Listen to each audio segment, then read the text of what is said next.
Les chéris, je sais pas si vous avez déjà entendu parler du Bitcoin, genre c'est cette sorte de nouvelle monnaie. Une super crypto conseillée par Nabila avec ce fameux « allez-y les yeux fermés ». Bon, perso, j'hésite. Mais là, c'est pas une simple pub sur Instagram, c'est une vraie histoire. Imaginez 2 secondes, vous investissez 350 000 € pour rénover une maison et on vous annonce au final qu'elle en vaut à peine 40 000.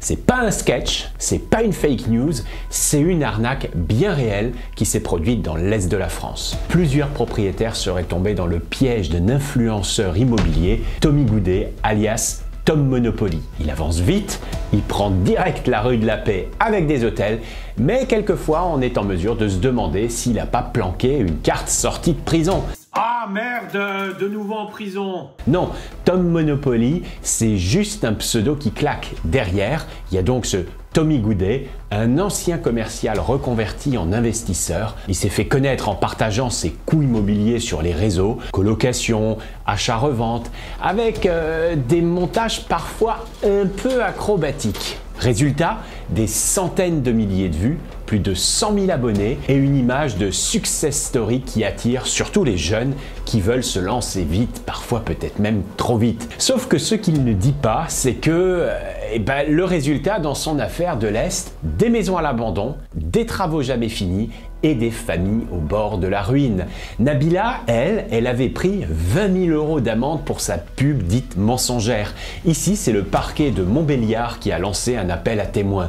Et si cette affaire était juste le sommet de l'iceberg? La vraie vie, c'est pas sur Instagram. Sur Instagram, pire que dans la pub, tout est simple. T'investis dans un bien où limite le plafond va te tomber sur la tête, tu le rénoves en 2 semaines, tu trouves des locataires modèles, des artisans fiables et ponctuels, lol, et dans 6 mois, tu vis de tes rentes en buvant un smoothie au bord de la plage.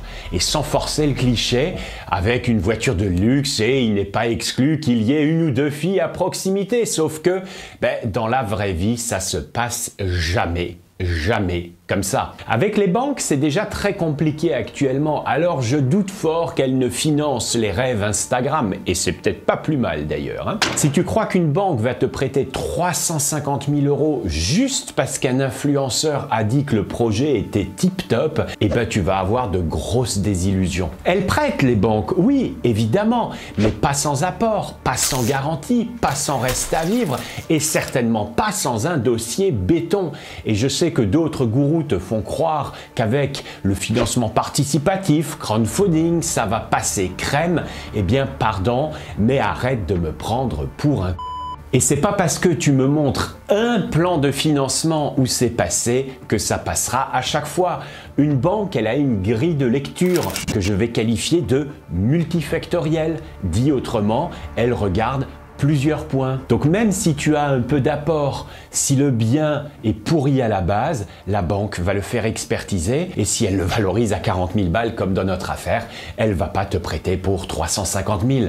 Pour le coup, je serais tenté de dire merci monsieur le banquier. Et pour le participatif, c'est pareil. Le type qui pose quelques dizaines de milliers d'euros sur la table, c'est pas un prêteur sur gage, il est pas fou. Il veut un minimum de garantie. Bien sûr, il y aura toujours des risques, mais il veut que ces risques soient mesurés. Sur la partie travaux, ça prend du temps et ça coûte fatalement du pognon. D'abord, il y a les devis et si tu n'as pas toi-même les compétences, tu dois te faire accompagner d'un artisan. Même avec un bon pro, il y a toujours des imprévus. Des vices dits cachés, des hausses de prix entre le moment où tu signes et le moment où tu commences.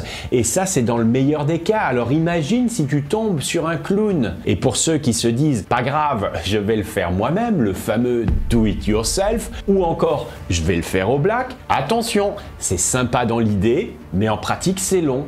C'est physique et surtout, c'est parfois très risqué. Une mauvaise étanchéité, une cloison mal posée, une norme non respectée et t'as vite cramé ton budget, sans oublier de parler de ta responsabilité quand tu agis en tant que professionnel. Ceux qui ont déjà rénové un bien le savent, le planning Instagram avant-après en 30 secondes, c'est du cinéma, c'est sympa, mais dans la vraie vie, c'est une rénovation lourde et t'en as pour 6 mois minimum. Et encore, avec un bon suivi et pas de tracasserie administrative. Tu veux que je te raconte une anecdote? Ouais. Un truc de terrain? Eh bien écoute plutôt. Je suis en train de finir une grosse rénovation dans le Var, dans la baie de Saint-Trope, pour être précis. Le lendemain du passage chez le notaire en septembre 2024, j'ai pris contact avec Enedis, pour déplacer le compteur. Le dossier a d'abord été perdu par leur service. Ensuite, il a fallu tout un tas de demandes. Ils se sont rendus compte qu'ils ne savaient en fait pas vraiment où le câble passait dans la rue. Et quand on se croyait arrivé en avril 2025, eh ben l'entreprise sous-traitante a ouvert le mauvais côté de la route. Résultat, travaux reportés au 2 mai. 9 mois pour déplacer ce compteur de 10 mètres. Je pense pas être plus stupide qu'un autre et quand je discute en off avec mes pairs, je sais que ce sont des problèmes récurrents.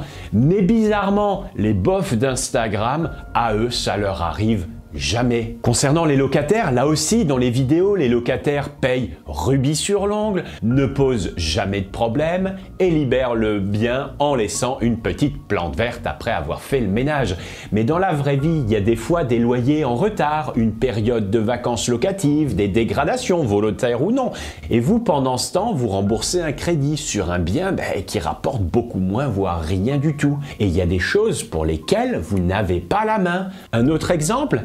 Eh bien, fin mars, je vais à Lyon pour une assemblée générale d'un appartement que j'ai en bail classique d'habitation. Problème, dans l'immeuble, il y a un gros porc qui fume dans les communs et jette ses mégots par terre. Résultat, des frais de nettoyage pour la copro, car pour le moment, on ne sait pas encore qui c'est.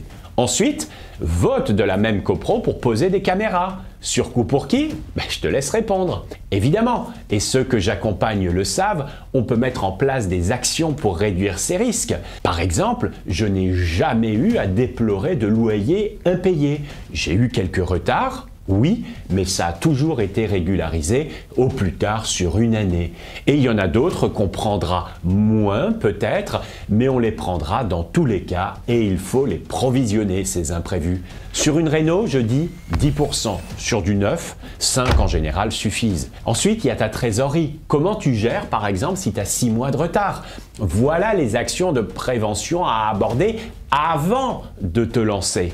Et là, effectivement, quand tu fais le bilan, tu peux avoir le sourire. Juste une chose, plus de 90% qui regardent mes vidéos ne sont pas abonnés. C'est comme visiter un appart, kiffer mais jamais déposer de dossier. Alors si ce contenu te parle, c'est gentil, clique sur s'abonner. D'une, ça m'aidera à pas faire de blabla marketing et de deux, tu auras du concret. Dans cette deuxième partie, nous allons développer les intérêts divergents. Ce que la pub fait croire, c'est qu'ils partagent leurs bons plans parce qu'ils veulent t'aider. Ouais, ce qu'ils veulent, c'est ton attention, ton clic, ton achat. Le business, leur business, c'est plus vraiment l'immobilier, c'est toi, c'est ton engagement, ton argent, ton rêve. Le gagne-pain de ces influenceurs, c'est pas l'IMO, c'est le contenu. Évidemment, c'est normal d'être payé quand on travaille, mais il faut savoir comment circule cet argent. Par exemple, si tu as un gestionnaire de patrimoine qui te dit « À moi, vous ne me payez rien, ce sont mes partenaires qui me rémunèrent ». Ce qu'il faut décoder, c'est que ce qu'il te proposera sera forcément un produit d'un partenaire qui a accepté ces conditions. Dit autrement, s'il y a un super produit vendu par un mec avec qui il ne travaille pas, par qui il n'est pas rémunéré, eh ben il ne te le proposera pas jamais. Et comme dans toute profession, il y a des arracheurs dedans, certains te proposent systématiquement les produits sur lesquels leur com est la plus importante. Peu importe au final que ce produit soit top pour toi ou pas. Derrière chaque vidéo YouTube, derrière chaque story Instagram, chaque TikTok, il y a un objectif, je le sais bien, qui est de capter ta confiance pour te faire passer à l'action. Mais pas te faire passer à l'action dans la rénovation, plutôt dans un tunnel de vente. Formation, programme, mentoring, liens affiliés, partenaires avec des boîtes de travaux, des plateformes d'achat, voire des produits douteux. Et tout ça sans régulation, sans devoir de conseil, sans engagement, et sans certification et surtout sans savoir si ça te convient à toi. Combien de fois j'ai dit non à des prospects parce que je savais que ce n'était pas pour eux? Eh ben, ils ont été nombreux à aller céder au chant des sirènes qui peuvent te dire n'importe quoi parce que si ça foire, ce sera jamais de leur faute. Et c'est pas parce qu'ils vivent des promesses, pas des résultats que tu entends dans les slogans, l'immobilier c'est facile, j'ai commencé avec rien, regarde où j'en suis, suis cette méthode et tu seras libre financièrement, patati patata. Mais toi, tu vis dans la vraie vie, le réel, et c'est comme les régimes, ça fait des décennies qu'on te parle des régimes sans restriction, sans apport, rapide, etc. Il y a des solutions, mais ça vient pas tout seul. Et dans l'immobilier, c'est exactement pareil. Et c'est pas un problème d'ailleurs. Faut juste que tu saches vers quoi tu vas. Tu dois gérer un crédit, le nom d'une banque, un chantier, une absence, un imprévu, une fiscalité, des locataires, une revente, etc., etc. Et de toi, moi, ça fait 25 ans que je fais ça et je le kiffe. Et les potes de Monopoly, eux, ils encaissent pendant que tu galères et surtout, ils ne prennent aucun risque. S'ils te recommandent un bien qui s'effondre ou une stratégie qui t'envoie dans le mur, eh ben, il ne se passe tout simplement rien pour eux, comme pour l'employé de chez Enedis dans mon aventure que je narrais un tout petit peu plus tôt. Pas de procès, pas de remboursement, souvent même pas un pauvre mea culpa.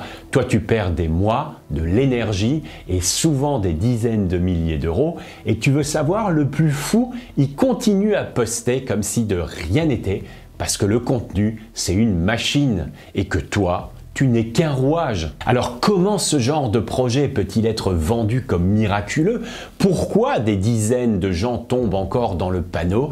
Eh ben on va décortiquer le système et surtout je vais te montrer comment te protéger. Alors qu'est-ce qu'il faut faire? Bon, d'accord, Instagram, c'est pas la vraie vie. Mais rien faire ne mène pas bien loin non plus. La question à laquelle il faut répondre est la suivante: comment on fait pour investir intelligemment, éviter les pièges et avancer sans se faire plumer? Eh bien, je te propose une ligne claire, simple, pragmatique. Première étape, demande-toi toujours, est-ce que cette solution est la meilleure pour moi? Pas est-ce que ça marche en théorie ou est-ce que ça marche pour les autres ou est-ce qu'un tel a réussi. Toi, ta situation, tes revenus, ton temps, tes objectifs. Un plan qui marche pour un influenceur à Dubaï ne sera peut-être pas le bon pour toi à Mulhouse ou à Clermont. Seconde étape, travaille ton plan de financement. L'argent restera le nerf de la guerre et l'investissement rentable commence toujours dans un tableau Excel. Bon, Numbers ou une feuille de papier, c'est pareil, hein. Est-ce que tu as un vrai budget travaux, des marges de sécurité, un crédit bien négocié? Est-ce que tu sais combien tu peux emprunter sans te mettre en risque? Et si demain tu as un imprévu, tu fais quoi? Oui, parce que là, tu es comme à une table de poker en mode tournoi. Si tu doubles tes jetons, très bien, tu gagnes, mais tu gagnes pas le tournoi à tous les coups. Par contre, si tu les perds, là, tu es définitivement hors jeu. Troisième étape, connais ton marché local. Les belles promesses ne valent rien si tu n'as pas étudié ton secteur. Les marchands de biens en Lozère, c'est pas la même chose que dans les Alpes-Maritimes. Quels sont les vrais loyers? Y a-t-il de la demande aujourd'hui et demain? Quelles sont les villes dynamiques, les quartiers en tension, les zones sinistrées? Comment aller chercher ces infos? Et surtout, quels sont les sites web de confiance?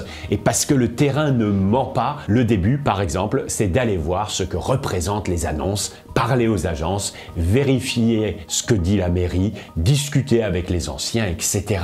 Quatrième étape, adopte une stratégie réaliste et adaptée à toi, la région où tu habites, le pognon dont tu disposes, ta situation pro, personnelle, etc. J'ai jamais eu à gérer 2 fois le même profil en 25 ans de carrière et c'est là que je comprends pas comment une Nabil Abyss peut te dire qu'elle a THE solution universelle. Location meublée, colocation, location nue, achat-revente, tout peut marcher. Il n'y a pas de formule magique, il y a des choix cohérents avec tes forces, ton temps, ton profil. La stratégie miracle pour tout le monde, ça n'existe pas, mais une stratégie claire, personnalisée, maîtrisée, ça c'est la vraie clé. Cinquième étape, forme-toi avec des pros qui l'ont fait pour de vrai et surtout via plusieurs canaux. En plus, il y a plein de choses gratuites. Tu veux te former à la technique? Demande à un artisan de t'expliquer son chantier, ça lui fera plaisir. En plus, il aime son métier. Échange avec des gens qui investissent, qui gèrent, qui rénovent, qui passent chez le notaire régulièrement. Des professionnels de terrain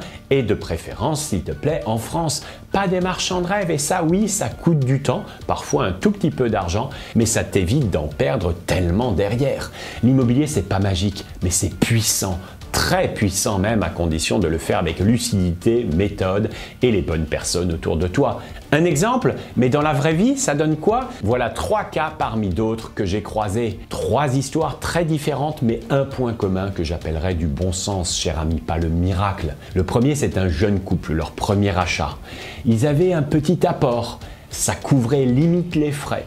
Mais il y avait 2 CDI et surtout une idée claire et des compétences. Acheter une maison avec travaux dont une partie pouvait être réalisée par le papa de madame. On a bossé le financement, calculé les mensualités maximales acceptables, intégré les aides possibles, mais surtout on a présenté ça à un banquier en lui montrant pourquoi ça tenait la route. Il n'avait pas d'apport. Mais le prêt à taux zéro compte comme tel, les aides aussi pour la plupart. On a montré qu'on était lucide en chiffrant et en prévoyant des imprévus.